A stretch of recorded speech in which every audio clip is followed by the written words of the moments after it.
Right. So technically there's no such thing as learning disabled. And everybody has a different way of learning, whether you have learning disabilities or not. And I just think learning difference is a more subtle, and disabled is a pretty harsh word, I think. Another point of language is you don't call other kids normal, you call them typical, and that you're not typical. Well, I've never really understood the word normal because I've been confused by it my whole life because I thought, everything, before I was diagnosed, everything I was doing was normal to you, yeah. And then after having, being educated about the definition and the word, I realized in theory there's no such thing as normality. So let me ask you this. You're part of a generation where the word retarded is thrown around very randomly, and often not meant that way. What do you say to people when they use that word in a casual, random way? Well, I just really started working on writing for Friends of Quinn about how, and sort of doing what Timmy Shriver. Right? I just started now doing what Timmy Shriver is. I've kind of been emailing him back and forth because he's was really the first one trying to ban the word retard, and I'm working with him a little bit, trying to ban the word retard as well. Timmy he runs Special Olympics. Special Olympics, right. But Quinn has been working, Quinn has been working full-time with this organization and the website. No, with his website, which is with Health Central, and it's quinsatfriend.com, and the whole gang who runs the show is sitting over here in the corner. I visited the website quite a lot, and you're trying to make it sort of a Facebook for the LD crowd. Yeah, because on Facebook there's a little, and I've always had trouble making friends, and I've always thought of myself as your doctor disagreed with you about that, but I see your point. I've always thought of myself as a lone wolf, kind of, and I've never been on Facebook. They have people who are your number one's friends, and nobody would ever pick me as their number one's friend.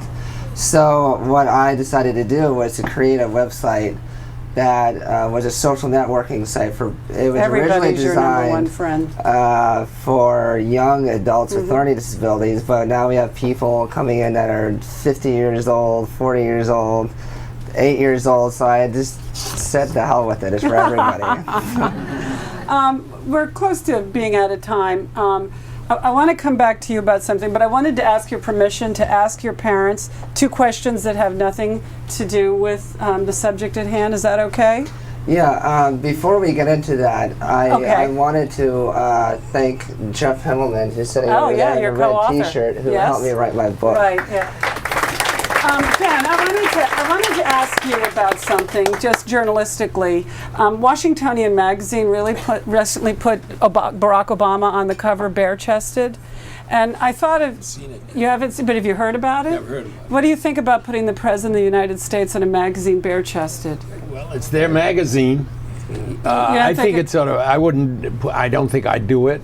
I don't quite understand what drove them to do it. It probably is a hell of a picture. I don't know. I didn't see it. It's not. But it's not. No. I mean, I think it was photoshopped. Well, it's sort of silly, I think. It doesn't... I mean, it's not terribly daring, and it's what the hell is it? Yeah, and I don't know if they sell magazines on that. I don't know. I just thought it was an interesting journalistic decision, and as an editor, I was interested about your opinion. Sally, I have a question for you about Grey Gardens. Yes. I heard a story that somebody offered, that somebody called you up and offered $30 or $50 million, and I was hoping you'd share the story. Well, I don't know whether you know about Grey Gardens. It's the movie came out last week, and then there was a movie by the Maisel brothers, and it's a house that we own in Long Island that was owned by Jackie Kennedy's famous aunt and cousin. Strange aunt. Nutty. And so it has this fabulous garden, and it was a complete wreck, and we renovated it 30 years ago, and I bought it with my book money for $220,000, and that's how much money I got from the book. So I bought it with no mortgage. With the complete support from your husband? Well, he's allergic to cats, and there were about 52 cats in the house at the time. So Ben just counting Not didn't about get a 52, total 52. look at the house because he was crying and he couldn't breathe as he walked in there. Otherwise, it was.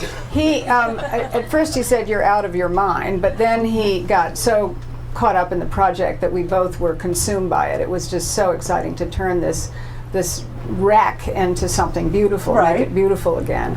And so obviously it's gotten worth more and more every year. And then there was the on Maisel HBO. Brothers movie, and then there was a Broadway musical, and then the recent movie with Jessica Lange and Drew Barrymore. And but about a year or two ago, every time we get an offer on the house, it kept going up and up and up. And Ben would say, "Sell it, sell it, sell it." And I would say, "But you know, what difference does it make? We have all this money, and we can't have the house we want. What different? I mean, if you can't buy what you Right. want, then what's the point in having the money?" And so anyway, about a year ago, I got a call one morning from this guy, and he said, "I have a very serious offer from somebody who wants to buy your house." And I said, "Oh, even though I knew I wasn't going to sell it, I always want to know what people are willing to pay." So I said, "What is it?" And he said, 60. And I said, 60 what? And he said, $60 million. And my heart just sank. And I said, "Well, let me talk to my husband and I'll get back to you." And your So I put son. the phone down, and I was almost in tears. And I said, "Ben, you won't believe what's just happened. Somebody's just offered us $60 million for Grey Gardens, and I don't know what to do." And he said, "Are you, again, out of your mind? Of course we're going to sell Grey Gardens." And I said, I knew that I couldn't not sell it for $60 million. I mean, it just seemed so, it was so completely over the top. But on the other hand, I was so depressed all day because I loved this house so much, and I just didn't know what to do. But in the end, I knew I had to do it. So finally, about 2:30 in the afternoon, I got up my courage and I called the guy. I said, a voice shaking, and I said, "This is Sally Quinn." And he said, "Thank God you called me back. I just want to tell you, I'm so sorry, but I got the wrong house." And I was so thrilled. I couldn't believe it, you know. Now, looking now, after the stock market crash, I'm not so sure. Our time is just about up. But since it's your birthday, I wanted to read back something that you wrote on your blog. I think it was just yesterday, perhaps. It's a very interesting thing for a young man to write on the eve of his birthday. "This is the first time that I have really worked hard at something that I have been waiting to create for so long, and after 9 long years, I am finally done with my book, and things are finally falling into place, and they are finally happening for me." Tell us just how you feel today on your birthday after all this achievement. Well, as my mother describes it, when I was born, before I was born, it was cold and rainy and, all that. And then, when I was born, the flowers came out, birds started chirping, blue sky. And I look out the window today, I just kind of thought, what's going on? It's not supposed to be like this. What did I say? I don't know. I don't He said that, and I said yes, but everything is going so beautifully right now that I think this is God's reminder that into each life some rain must fall. And so we have to, there's a balance in life. But I always say when it rains, because my mother's family is originally from Ireland, I always say that is the Irish are looking down on us. That's it. Well, Quinn, happy birthday. You have your own Georgetown cupcake. And I thought I'd give you a Nathan's t-shirt too. My girlfriend Perry, who's sitting over there, Yes. actually is also a nutritionist, so I don't know how she's going to feel about it's your birthday. But I just want to say one thing. yes. It really does seem to me, and Perry has come into Quinn's life in January, and she has changed our whole life and his whole life in the most wonderful way. every way. In every way. Congratulations. And he said to me the other day, "I'm happier than I've ever been in my whole life." And I just nearly burst into tears. Of But it course. was so great because for the first time in my life, I really think that Quinn can make it on his own, and I'm feeling like I can relax a little bit. But may I say in the end, thank you. But you pointed out that even when she's dead, she's going to be taking care of you, right? Well, when she's dead, Perry's going to be the new Got one. Perry. And you're just not in the picture. Well, I thank all three of you very much. It was really terrific. The book is A Different Life. And Quinn, I'm going to